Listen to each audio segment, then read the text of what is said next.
જય માતાજી મિત્રો, પુષ્પાની રસોઈમાં તમારું સ્વાગત છે। આજે આપણે વધેલી રોટલીનો એક નવો જ નાસ્તો બનાવવાનો છે। વધેલી રોટલીનો અવનવી રેસીપી મારી ચેનલમાં છે, પણ આજે ફરીથી આપણે એક વધેલી રોટલીનો એક નવો જ નાસ્તો બનાવીશું, જેમાં વઘારવાની રીત જ કંઈક અલગ છે। તેના માટે 4 થી 5 રોટલી મેં ઠંડી રોટલી હોય છે તે લઈ લીધી છે। તેને આપણે એક બોલમાં કટકા કરીને લઈ લઈશું। નાના નાના પીસમાં કટકા કરી લઈશું। પહેલાં હવે તે કટકા કરી લેવાના છે।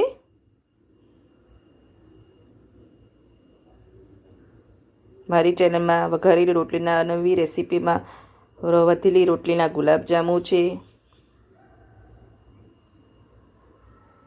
હવે તે બધા પીસના કટકા કરી લઈશું અને 2 થી 3 ચમચી જેટલું જરૂર પૂરતું દહીં આપણે એડ કરવાનું છે। પહેલાં 2 ચમચી એડ કર્યું છે, લાગશે તો આપણે વચમાં 1 ચમચી એડ કરીશું। હવે તે દહીંમાં રોટલીને સરસ પલાળી લેવાની છે।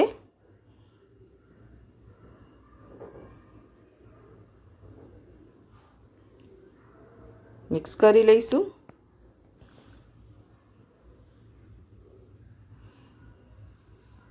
હજુ 1 ચમચી જોઈશે, લઈ લઈશું। 1 ચમચી ટોટલ 3 ચમચી જેટલું દહીં લીધું છે 4 રોટલીમાં।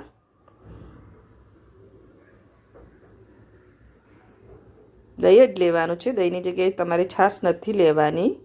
હવે તે દહીં અને દહીં પણ બહુ લિક્વિડવાળું ના હોવું જોઈએ। હવે પેન લઈ લઈશું, તેમાં 2 ચમચી જેટલું તેલ લઈ લેવાનું છે। તેલને થોડું ગરમ થવા દઈશું। તેલ ગરમ થઈ ગયું છે। જીરું લઈશું અડધી ચમચી જેટલું, અડધી ચમચી જેટલી રાઈ અને જીરુંને સરસ તતળવા દઈશું। રાઈ જીરું સરસ તતળી ગયા છે। લીલા મરચાં લઈ લઈશું, 2 લીલા મરચાંને કટ કરી લીધા છે અને 1 મોટી ડુંગળીને ઝીણી કટ કરી લીધી છે। ડુંગળીને 1 સેકન્ડ માટે સાંતળી લઈશું। ડુંગળી સંતળાઈ ગઈ છે। અડધું ટામેટું હતું તે કટ કરી લીધું છે।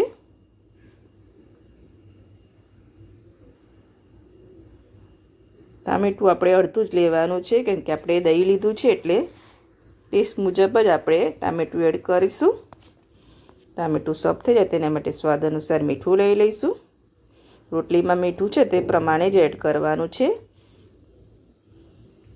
હવે ટામેટાં ગળી જાય ત્યાં સુધી તેને સાતરી લઈશું મીડિયમ આંચ ઉપર। ઢાંકી દઈશું, 1-2 મિનિટ માટે ઢાંકી દઈશું।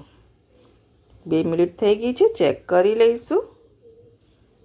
હવે તે ચેક કરી લેવાનું છે। ટામેટાં ગળી જાય પછી જ બાકીના મસાલા કરીશું આપણે।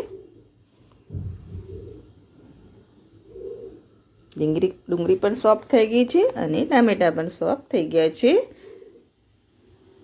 મસાલા કરીશું, તેમાં આપણે અડધી ચમચી જેટલું લાલ મરચું લઈશું। લીલા મરચાં તીખા લીધા છે તે પ્રમાણે આપણે લાલ મરચું એડ કરવાનું છે અને અડધી ચમચી જેટલી હળદર લઈ લઈશું। ગરમ મસાલો લઈ લઈશું, અડધી ચમચીથી પણ ઓછો। મસાલાને તેલમાં સાંતળી લઈશું 1 સેકન્ડ માટે જ। હવે પાણી લઈ લઈશું, 1 ગ્લાસ જેટલું આપણે પાણી એડ કરવાનું છે, જેથી મસાલા આપણા બળી ના જાય। પાણી એડ કરી દીધું છે 1 ગ્લાસ જેટલું। એને સહેજ ઉભરો આવવા દઈશું પાણીનો ઉભરો સરસ આવી ગયો છે। પાણી ઉકળી ગયું છે આપણું સરસ।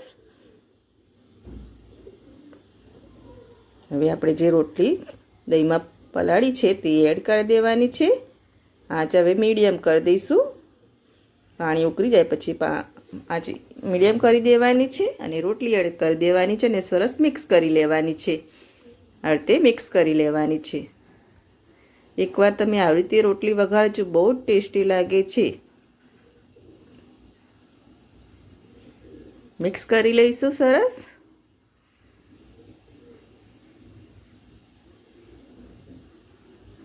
મિક્સ કરી લીધું છે। હવે આપણે તેને 1 સેકન્ડ માટે આપણે ઢાંકીને એને મૂકી દેવાનું છે, જેથી સાઈડમાં તેલ સરસ છૂટું પડી જાય। ઢાંકીને મૂકી દઈશું। ઢાંકીને મૂકી દીધું છે. જો એકદમ તેલ છૂટું પડી ગયું છે. એકદમ રોટલી બનીને રેડી થઈ ગઈ છે. તેની આપણે હવે સર્વ કરીશું. પહેલાં કોથમીર લઈ લઈશું. કોથમીર નાખીને મિક્સ કરી લઈશું.